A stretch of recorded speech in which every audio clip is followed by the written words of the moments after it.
everyone. Welcome to Question Everything, a podcast all about learning from the successes and the failures of those who dared to, well, question everything. This podcast is part interview, part therapy, and a little bit Price is Right. We even have our own game board stacked with questions that'll make even the most successful CMOs sweat. I'm your host, Ashley Walters, Chief Development Officer and Partner at Curiosity. Today I sit down with Ben Nunery, owner of Powerhouse Factories and author of Show Posters. We dive deep into the world of music, art, and the intersection of culture and marketing. Ben shares what poster bombing on college campuses taught him about consumer behavior. And if you're thinking about NFTs, just do it. There's a benefit to being first, and the art scene is growing. And why not having a lot of resources can actually spur creativity. They were washing screens in a car wash for the Black Keys. So if you're into music or not, you can learn a lot from Ben's experience and his path to business ownership. Take a listen.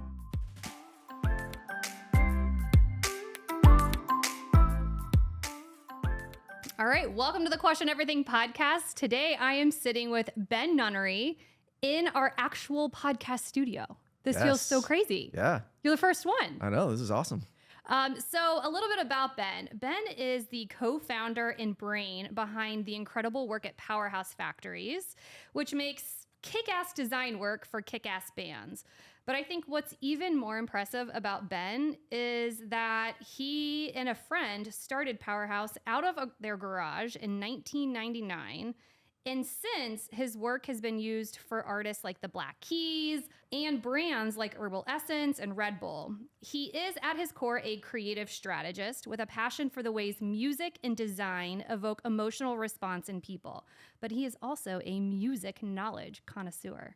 Does that sound right? Sure. Yeah. We did our digging right? Yeah. That sounds great. Welcome. I'm into it. Thanks. So we have a lot to tackle today. I am like super interested in this like intersection between music and marketing. And your whole career has really been dedicated to like cultural insights and applying those for big businesses and also big bands. But before we do that, tell me, what the hell have you been up to recently? Oh, all kinds of stuff. Powerhouse has been great. We're kind of in this whole like almost like rebirth these days, which has been really exciting. We're really digging back into music and really focusing on that stuff, and it's really fun. Oh, we're definitely going to get into that. Yeah. It's so great. You and I met. I don't know if you remember this day as well as I do. I'm going to guess the answer is yes, but I was sitting at our agency at Empower, and all of a sudden I see like fog coming out of the like side door. We've got like 200 people crammed into this conference room. And then they turn on this music, and you like walk down the aisle with your business partner, Pat Jones. And you're like, hey, we're Powerhouse Factories. We're part of the family. Do you remember that? I do. Yeah. How could I forget? Yeah, it was super fun. There was a lot of like theatrics with that announcement, but it was fun. I mean, it was a cool way. I think it was like intended just to be like exciting and fun, just a way to announce like the companies coming together and doing the thing. So yeah, I totally remember that. It was really cool because I mean, we were a pretty traditional media agency. Yeah. And we merged, right, with Powerhouse Factories, which was like this more upstream, culture-led kind of an design agency. So it felt very different from who we were at our core. Yeah. But we were all really, like half of us were like super psyched. The other half was like, no. What are we doing? What are we doing? I think the same could be said for all the folks on our side, and we had far fewer employees. But I think some of them were like, "We're joining up with who and what? Why?" So we had a lot of explaining to do, a lot of storytelling to do for employees on both sides, but also clients, and to kind of explain like the whole strategy behind it. It was tough. I mean, it was two like really different cultures coming together, but that was kind of the idea. Yeah. I mean, that was on purpose. We knew that our eyes were wide open to that going into it. So then it just became a matter of like, well, how do we make this make sense? Yeah.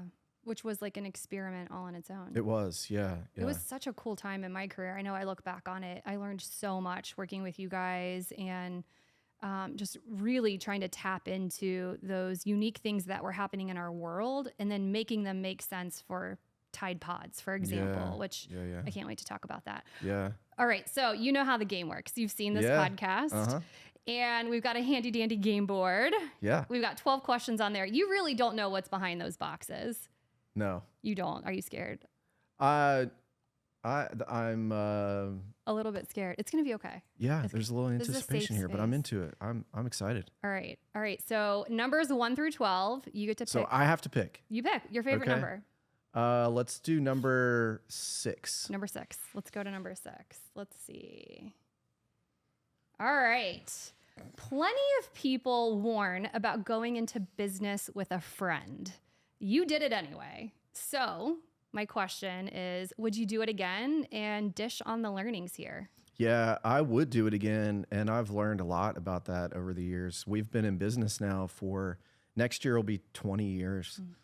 But even before that, we were doing things together even before we started a formal business. Yeah, I mean, I think, running a business with anybody is a hard thing to do. And I think you have to have a balance of personalities.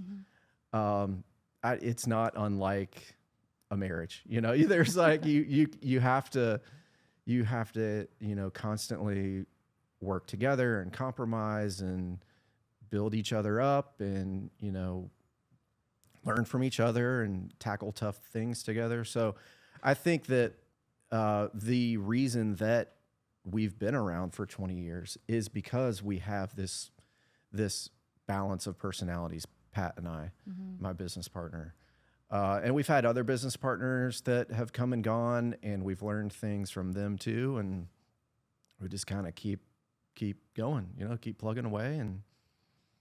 And I think I would not, I don't think I would advise someone not to do it. Yeah. I think I would just, my advice would be like, just think really hard about how it would go when things are tough. Because it's easy to imagine like running a business with your friend when things are great, but inevitably things are going to be hard and difficult, and you're going to have tense situations. And so think about if you want to be in those situations with that person, And I will also say, like, we were doing things together before it was a business. So by the time we got around to formally starting the business, we were already like off and running. So we had a history of doing things together, creative problem solving. So it wasn't like, I didn't even really take the time to think like, I don't know, should I do this with a friend? It was just like, we're doing this thing already. Let's just, formalize the business and just keep going. Let's make some money. We got some momentum going here. Let's do it. I imagine the friendship is probably more beneficial than it is like getting in the way. You can lean on that friendship, and you guys have this like innate trust with each other. Yeah, for sure. There's an honesty and an openness there, and we trust each other, and we tackle personal things together too. I mean, we live our lives together, right? I mean, we definitely leave the office and go home to our separate families and our separate lives, but we're very open about things. And I think that makes the business stronger because we have that deeper level of trust and understanding. That's great. All right, back to the game board. Okay, let's go 5. All right, number 5. So you're an author. Yeah. You wrote the book Show Posters, and yes. I remember kind of a little bit of your creative process. I remember seeing some huddle rooms, and you had beautiful pictures all over a wall, and you were trying to figure out what goes where. Yeah. So tell us a little bit about the process of writing a book and what the book's about. My business partner, Pat, and I co-authored the book. And neither one of us ever thought we'd be authors of any kind of book, but this opportunity kind of fell in our laps. We had a publisher approach us, and they wanted to do a book on posters, on rock posters. So they came to us and they said, "Hey, can you help us figure out like how to do this? Like, who should we talk to? Who should we find to write this book?" And we were like, how about we write the book? I love that. And I didn't know so, yeah. So they were like, okay, yeah, that sounds great. So we just really kind of put together some thoughts around like an outline and kind of how it would look and how it would come across, and they really were into it. So they let us co-author it, and we brought in a bunch of our friends in the rock poster community to showcase some of their work. We talked about, some iconic venues. And the thing that's cool about this book that we really are proud of is that there are a lot of rock poster books out there on the market. Not a lot, but there are several, and they're all really, really good. And they're all really great, like coffee table, visual candy kind of books. They're awesome. But we wanted to talk in this book about some of the like how-tos. We wanted like someone that reads this book, we want them to get to the end of it and feel like, okay, I could go out and do this too, So like we get into some techniques that we use. We get into like, how do we talk to bands or how do we talk to promoters? And we get into a lot of the sort of like background behind posters. And of course there's like tons of like real beautiful, pages of posters in there too. So it was super fun. We loved it. And like the process of writing it was super fun too. Like you said, we would get these huddle rooms and because we're both visual learners, that's our process for everything. We have to look at it on the wall. So like basically as we outline this book, we printed out every page and just put it all on the wall inside this one room, so we could just kind of see the whole thing at a glance and start sort of picking at it and moving pages around and stuff. So Have your kids seen the book? Do they ever thumb through it? Yeah, I mean I have a copy at home. I'm super proud of it. I don't think they've ever like really dug into it. Someday. I'm sure that I hope someday that they'll see it on the bookshelf and look through it and be interested in it. What's like one of the lessons or takeaways from the book that you could share with the listeners? From an author's perspective, we're not skilled authors. I would say that we had never done it before, and we've never done it since. So I don't have any good like authorship lessons learned. But I would say, if it's something you're passionate about, just let your personality come through in the book. We really felt strongly about speaking to the reader about like just in our own voice, like how we do this, not just pretty pictures. So, and I think just being a reader of other books, I feel like that comes across really well, and that like, I don't know, authenticity about like what you do and how you do it is just fun. It's just fun to read. So if you want to learn more about the show poster process and see some beautiful posters, people can still get your book on Amazon. Yeah, for sure. It's out there on Amazon, and go buy it. It's really great for art students, and I mean really for anyone that's interested in that stuff. But Great. Yeah, go buy it. Buy it for a friend. We'll link to it in the show notes too. Awesome. All right, you got to go back to the game board. Yeah. Okay, I'm gonna go 9. Number 9, that's my favorite number. Okay, so you've frequently quoted Chuck Close saying that inspiration is for amateurs. The rest of us just have to show up and get to work. What does this mean to you? I love that quote. It's so good. That means to me that really when to find success, you really just have to get your hands dirty and work. I love inspiration. I love getting inspired by other people and artists and just all kinds of people. And I think that's an important part of doing anything successful, but that's not what gets you there. The thing that gets you there is showing up every day, putting in the work, putting in the hours, to get to that point down the road that you've established for yourself. I think everyone should have a vision for where they want to go, whether that's personally or professionally. And I don't think that it's enough just to look at what other people are doing and get inspired. You have to sometimes use that as a starting point, but that's not gonna get you to your vision. So I give this quote often to students, art students, anytime I'm speaking to a class or doing like a studio tour with a class, I always try to sneak this into the conversation somewhere just to tell, those students, like, it's great to look at other people and to be inspired by what other people are doing, but you have to just really grind and put in the work, and that's how you become successful. I couldn't agree more. I hear it from people all the time. Like, they go to all these conferences, right? We've been to Cannes, we go to Masters of Marketing, we go to South by, and you come back and you're filled with all of these, great things, but then you do nothing about it. You don't make any changes to your process or your team or your brand or whatever it is that you're working on or struggling with. And that has been a big differentiator for me too. So anytime I go to a conference, I always pick 1 to 3 things that I will do as soon as I get back. Yeah. And little by little, you start kind of fine tuning your process or your point of view. Yeah. And you can really start to make a difference. Well, and nowadays it's so easy to be inspired. There's so much content out there. It's so easy to look on social media or just anywhere. There's tons of really good content and people doing really amazing things.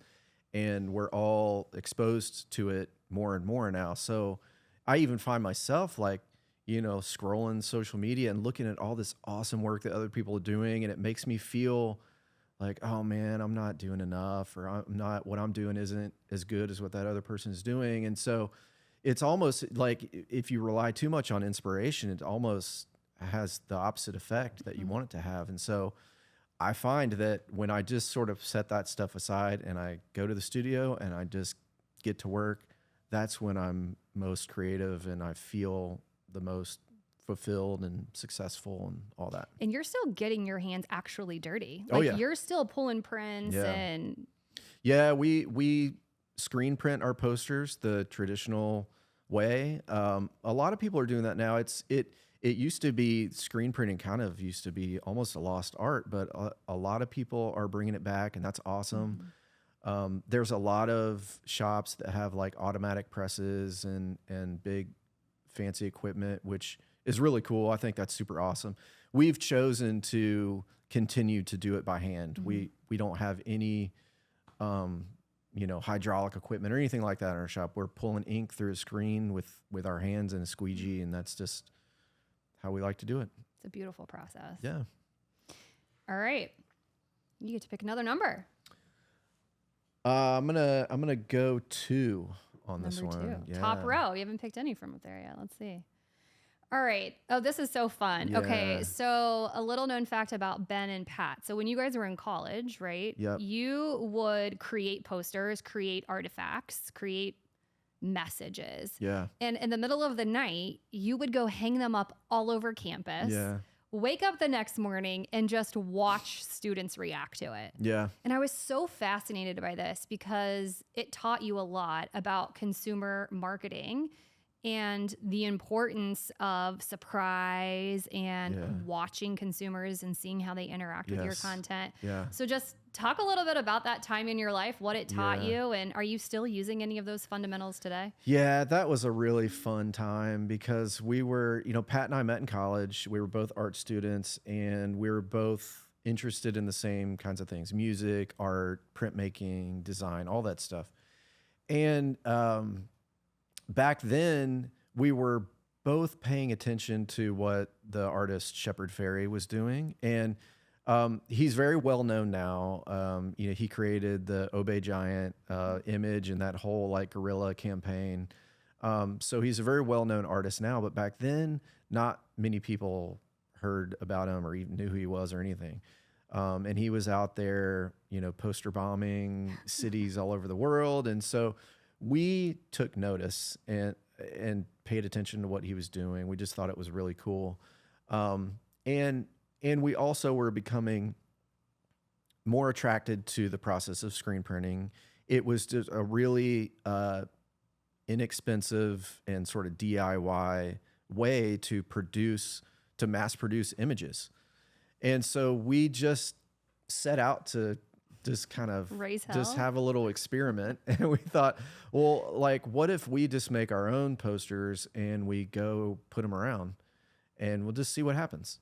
And we played around with this idea like as a class project and with teachers and some of that, but it very quickly we're like, you know what, let's just start doing this on our own. Let's just print some posters with like provocative imagery paired with provocative words. We used words like, you know, look and react and engage, and we paired those up with different images, and we would print posters. And it started out where we would go into the art building on campus, because we had access to that 24 hours a day. So we would go in and put them up on the hallway, and then we would just kind of, the next day, we'd kind of like linger around where we put them up and just sort of like see if anyone was like mad about it or curious about it or whatever.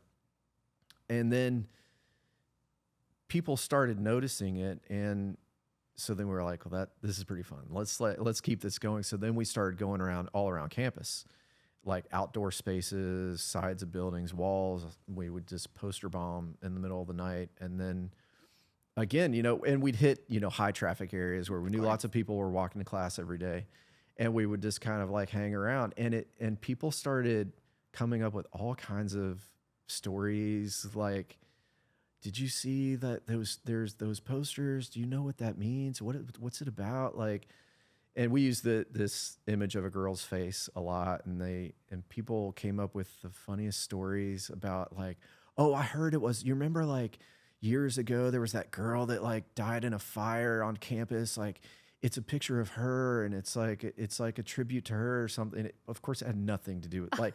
I don't even know if that's true, but that's not what it was about. So we were like, oh my gosh, this is so fun. And at the same time, we're like, wow, like we are really tapping into people's thoughts and emotions just with image and word. That's it. That's all we were doing. It was like so basic.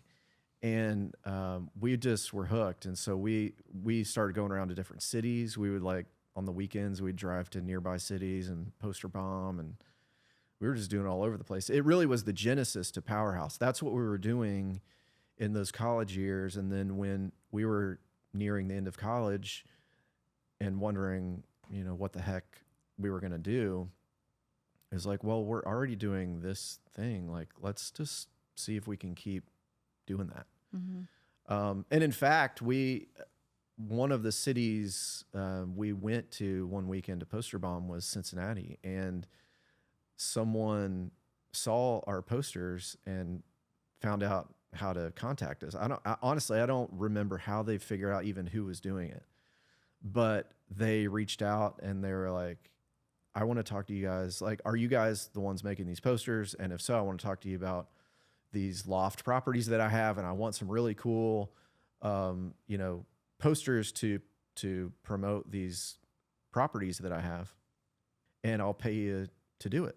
And so this like light bulb went off in our head. We're like, wait, people will pay us to do this? We're doing it already. So let's just like see if we can turn this into a business. So it was fun to do that. You know, seeing how people reacted to it was really an awakening for us. Like, wow, like just, you know, provocative imagery can really get people talking and thinking and reacting to it and talking to each other. We even had people like taking down our posters, altering them, and then putting them back up. And we found this one like installation that someone did where they had like crossed out some stuff we were doing and they like added to it. So it was like this conversation we were having over multiple days, like this visual conversation with people. It was like, wow, we're really onto something. Like, maybe we can apply this to a business. And I still think even today we're still tapping into that, like just those raw lessons that we learned way back then. So can you tell me who the girl was in the poster? Yeah. So it was a picture of Claire Danes, the actress, and there wasn't anything specific about her that we were trying to say or anything. We just found, I think Pat found picture of her in a magazine, and it was just this perfect pose of her like kind of looking back over her shoulder. And so Pat did a stencil cut of the image, and we just ran with it. And I mean, some people will see it and they'll say, "Oh, is that Claire Danes?" But most people back then, they didn't realize who it was. It's just a picture of a girl to us, and it wasn't super recognizable. So if anybody's out there still wondering, we've Yeah. debunked that. Okay. Yep, that's it. Okay. All right. Good to know. All right. Let's go to another one. How about let's do number one. Number one. What's under number one? So, you've touched on this a little bit, but you guys got your start in your garage, and I've seen some pictures, the early day pictures, and if we can find some and link to them, we will. But you got your start working in your garage, making rock posters. And then that translated into you being hired by P&G to help launch Tide Pods, Yeah. right? Yep. So, like, walk me through that journey a little bit, and what did you learn kind of in those early days, and how did you apply that to work with some of the biggest brands in our industry? Yeah. Yeah, it's really a long, windy road to get from that one point to another. But yeah, we did start in a garage, and that sounds kind of cliche to say that. Yeah. And I always I think it's a fun story to tell, and I always hesitate when I say like two guys in a garage because it's so cliche, but it really is true. When we were making those posters back in college, we were taking a screen printing class. And so when we were taking that class, we had access to the school screen printing equipment and studio.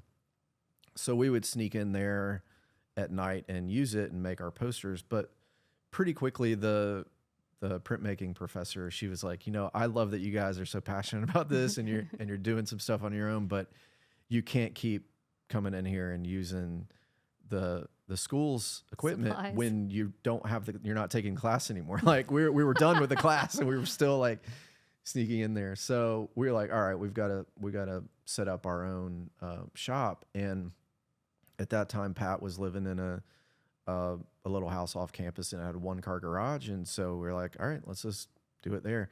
And, we built all of our equipment just out of found things, tables, and we hung up like a drying line, like a clothesline in the garage to dry our prints. And we had to take our screens to the local car wash to use because you to reuse the screens, you have to clean them out, and you need a pressure washer to do that. And so we didn't have one of those, so we were like, well, let's just go down to the car wash and so we're down there, Couple quarters. pressure washing like screens instead of cars.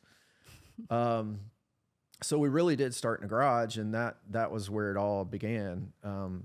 Fast forward to when we moved up here to Northern Kentucky, Cincinnati area, we started making a name for ourselves for the posters we were making for bands. And, P&G is headquartered here. So there are a lot of agencies that service P&G. Advertising agencies, packaging, like all these creative agencies that do work for P&G. And a lot of those folks started taking notice of what we were doing, just making posters and the creative work that we were doing. And so we started doing some work with some of the bigger agencies in town, and basically like farmed out creative work. They thought like, oh, these guys are doing some cool stuff. Let's bring them in and see if they can sort of contribute to what we're doing. And so we built some really good relationships that way. And so, but once we started doing that, then basically all the brands we were working on were P&G brands. And about that time, P&G they wanted to launch the Tide Pods business, and we just kind of happened to be in the right place at the right time. And P&G folks are always on the lookout for creative folks that are doing things a little bit differently, and that was us. And so we got brought in to help establish the look, tone, and feel of those Tide Pod packages. And so, yeah, we got to contribute to that, and it was super fun. A lot of what we did on that package work is still out there today. It's evolved, but it's still basically built on kind of what we helped create back then. Without divulging too many secrets in all of this, I know we have to be careful talking about P&G, but I always loved the story, how you guys helped them really understand their segmentation, their laundry care segmentation. Yeah, I mean that was fun. That was a crazy project. We really just we learned on the fly with that project. Can you talk about it? Yeah, sure. I mean, yeah, we had been doing some work for fabric care over at P&G. The Tide Pods work and some other just projects here and there. And so we had a pretty good relationship with some folks, some of the design folks over there. And so one of them came to us one day and she said, "Have you guys ever done any segmentation work?" And we didn't even know what she was talking about. But in true like scrappy entrepreneurial fashion, we were like, "Oh yeah, of course, yeah, we do that. We do that work." So we had to like pretty quickly like kind of go back and figure out like how to approach that kind of work. At its core, it's just about understanding people. And at that point, we had already been we had been doing tons of rock posters. We've been doing some of the like bigger brand work, and so we felt like we had a pretty good approach to how to visually represent people or music or bands or whatever. So we tapped that. And again, like we said before, it goes back to like those early lessons in the garage. Like you're putting images up on a wall and people walk by and react to it. And so you're learning about people. And so we felt like we had some really, foundational understanding of, and not from like not necessarily from like a, demographic, like data research standpoint. There's people, really smart people that do that work really well, and that's not us. But what we became, really good at is translating that information into visuals that then help an organization or a brand make decisions about their brand. So that first one with fabric care, we really did learn on the fly, but we came through and we felt like we really did a good job. We're very proud of that work. And some of the stuff we developed back then, it's been years ago, is still kind of baked into, some of the understanding of the consumers over there at P&G. I mean, that stuff always evolves because people evolve, culture evolves. It's fluid. Yeah. But you guys like hired actors and actresses and like you built sets, and then you invited like the whole fabric care team in to meet these actors and actresses. Yeah, that was fun. Yeah. When you do that work, at some point you have to roll that out to the larger organization. So everyone understands these segments, these personas that have been created, so that everyone's kind of like using the same playbook when they're making decisions. So when it came time to, think about, well, how are we going to roll this out? We thought, well, we've developed these personas and we've written like narratives and developed all these visuals. Why not just have a real person acting this out? And that could be this kind of like stage production for the larger, North America fabric care team, which is hundreds of people. So yeah, we hired actresses and wrote scripts and built little stage sets, and that's how they rolled it out to people. And we still get people like at P&G that we talk to, and they remember that, like, oh my gosh, like you guys were behind that. And I remember going and meeting with somebody at Louisville Slugger, and he was former P&G, and he was like, "You work at Powerhouse? I remember this time." And I'm like, "Oh yeah, those guys did do that." It's so cool. I think about that a lot, actually. Like your experiential background, I think that's really what it is. Yeah. Translated just so beautifully in that. And in humans, we learn better like that too. I think thumbing through a 72-page PowerPoint presentation isn't really going to teach me about my audience, but having a conversation with him or her Yeah. seeing their bedroom or their kitchen or all those different Yes. environments is really cool. It's memorable, and that's what's important when you're trying to communicate information like that to people. Yeah. You want to do something that they're going to remember, Yeah. so that it's just baked into their decision making when it comes time for them to make new products or create new content or something like that. Awesome. All right, let's go back. I think we have time for 2 more. What do you think? I'm up. Okay. Yeah, All right, let's do it. 11. 11. So you recently told me that you guys are getting back to your roots and what that means to you. So tell us about when you realized you were getting off track and how important it is now that you guys have redoubled down on what you're so great at. Well, I think running a business, and now that we're several years into it and still going, I think one of the things that I've learned is that you have to always be looking at what you're doing and deciding if it is, taking you to your vision. I think it's very important to always have a vision as a business owner. And so everything you do should be something that gets you closer to realizing that vision. And so I think you have to always be in a mode of assessing where you are against that vision. So, yeah, and tough times kind of force you to do that sometimes. Last year we didn't have a great year, and we had some things that didn't go our way, and so we found ourselves like really kind of looking at the state of Powerhouse and asking ourselves, like, are we doing what we really want to be doing? Are we going after the work that gets us excited?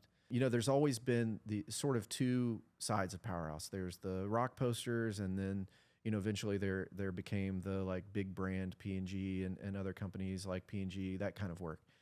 And those are both great in their own ways, but we found ourselves putting a little bit too much effort into getting that like big brand work. And there were some things that, weren't really like giving us any excitement. Mm-hmm. And so, at the end of last year, we just thought, what do we want to be doing? What makes us excited? What is it, what makes Powerhouse different?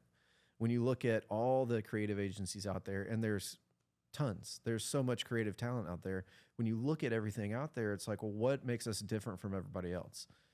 And it's really the music industry work that people really know us for. It's what gets people really excited.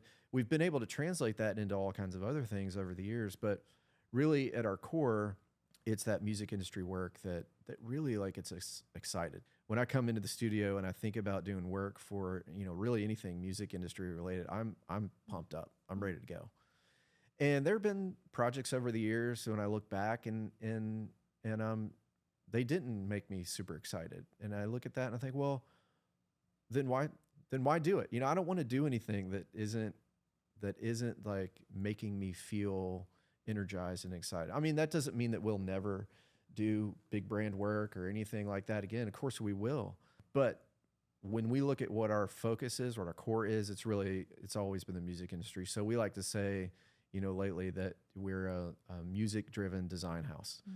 And that is really just a boiled down statement that really says like music kind of drives the business. It's not everything that we do, but when we want to decide where we're spending our energy and focusing our efforts, it's going after the music industry. And for years we did posters for, venues and artists, all around the country.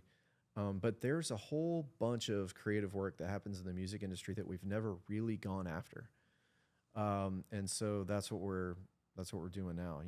We're making contacts in the industry that we've never made before. We recently went out to LA for a conference to just really, really kind of dive into the live music industry and meet people and learn and figure out where that work happens and who we need to be talking to be a part of it. So lots of really fun opportunities are popping up. And what we found is like, it was almost like, we spent months just really discouraged and like, man, where's this going? What are we doing? What's next for Powerhouse? And it's like the day after we like made that decision, it was like things just started happening. And so for us, it's like, wow, that was eye opening. You know, when you're just authentic and true to yourself and who you are and who you are trying to be, like opportunities just pop up. It's so true. And you are not the first founder that has said to me that you've got to not worry about all that other stuff and really just dial in and focus on what makes you special. And it's awesome to hear that when you do that, it frees you up to be really freaking great at it, right? Yeah. I'm really excited for you guys. That's awesome. Thanks. Yeah, I can't wait to Yeah, see we're what you do pumped. with that. It's been a really fun year so far, and I mean, I really think the rest of the year and beyond is going to be exciting too. So I've always wanted to know, and I can't believe I've never asked you, but where did the name Powerhouse come from? Well, when we were still in the garage in college, and we decided to kind of make a go at this business thing, you know, we had to come up with a name. So we and at that time when we first got started, we had a third partner, and so the three of us all just kind of like we just got together. I remember we couldn't be together. Someone was out of town or something, and this was way before smartphones and Zoom calls and all that kind of stuff and FaceTime. But we patched a call in to all three of us. Call. A three-way call. Yeah. Yeah.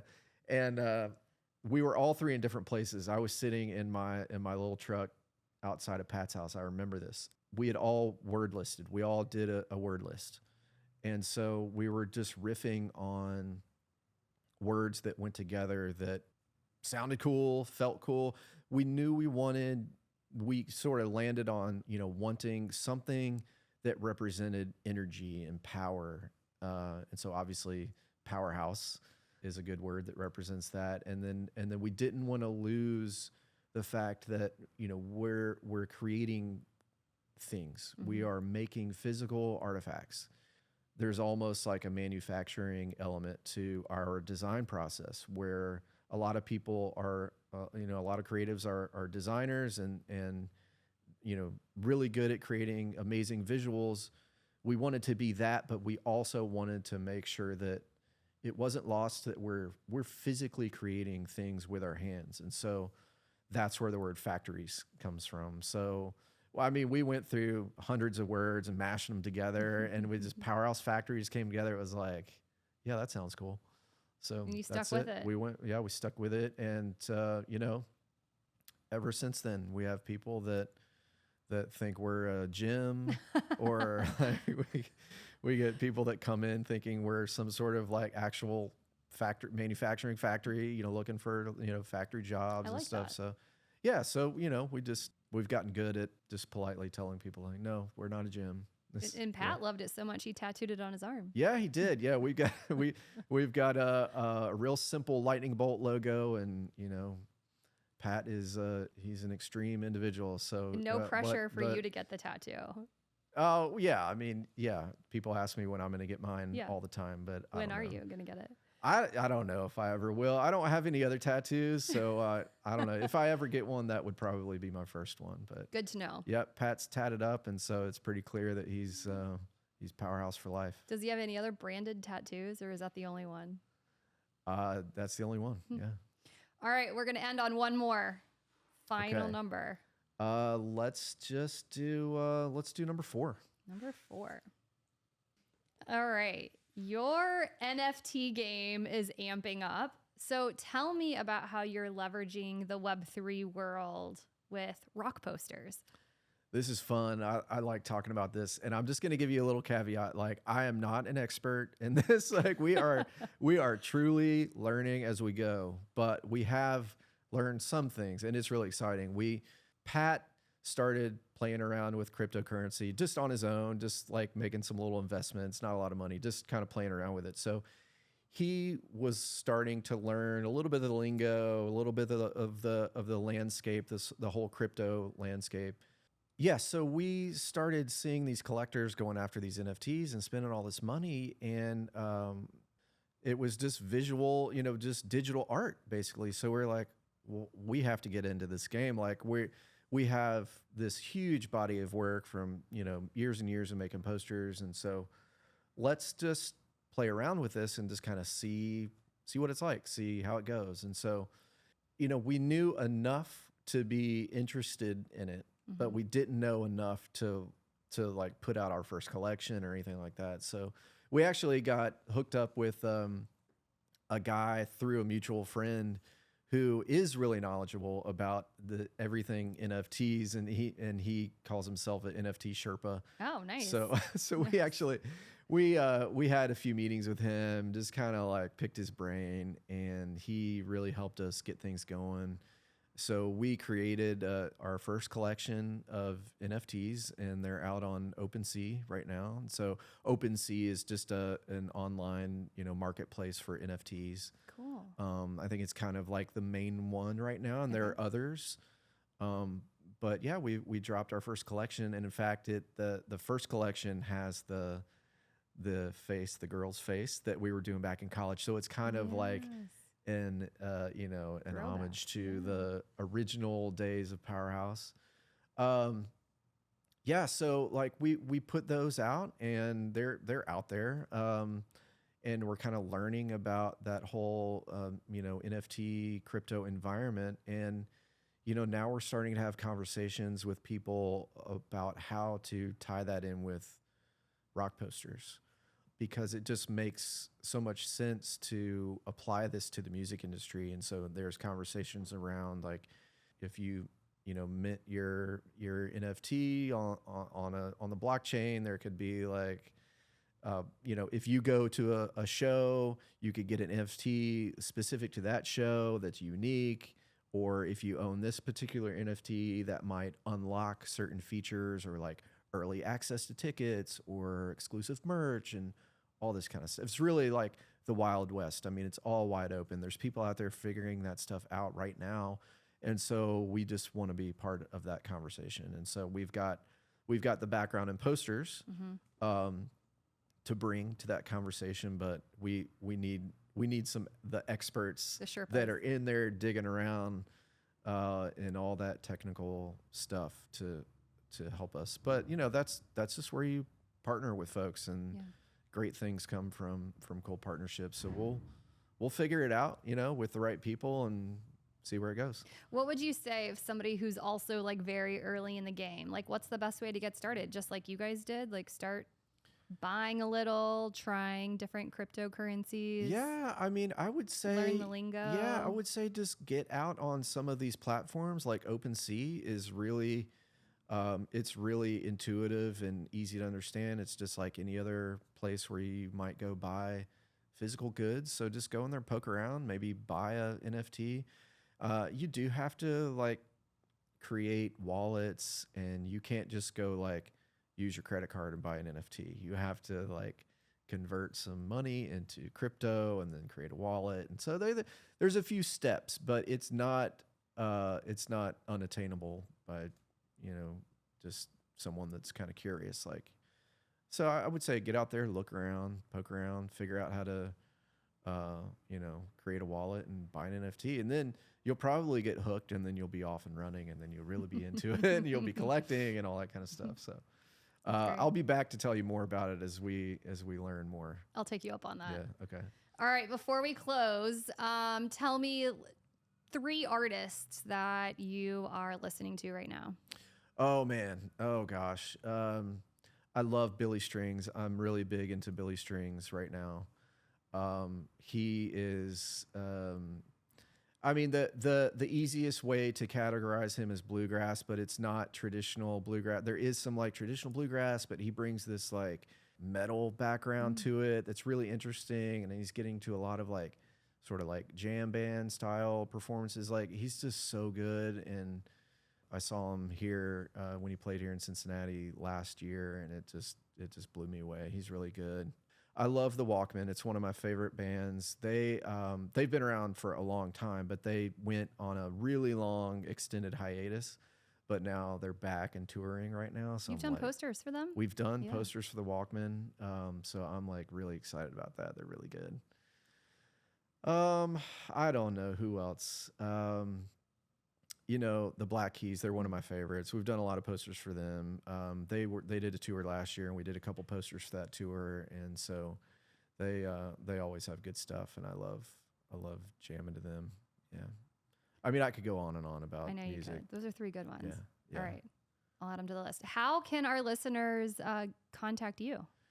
Where can we find you? Powerhouse. We're on Instagram. That's probably where we're most active on social media. So Powerhouse Factories is our Instagram handle.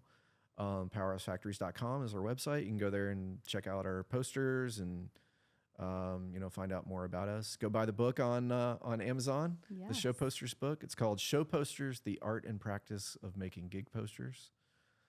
That's about it. Great. Thanks for coming. Thanks for stopping by. What'd you think? Thanks for having me. This is so much fun. It's fun. Yeah, it's super cool. I love talking to you. You're so easy to talk to. Same. So yeah, what a pleasure. Oh, thanks, Ben.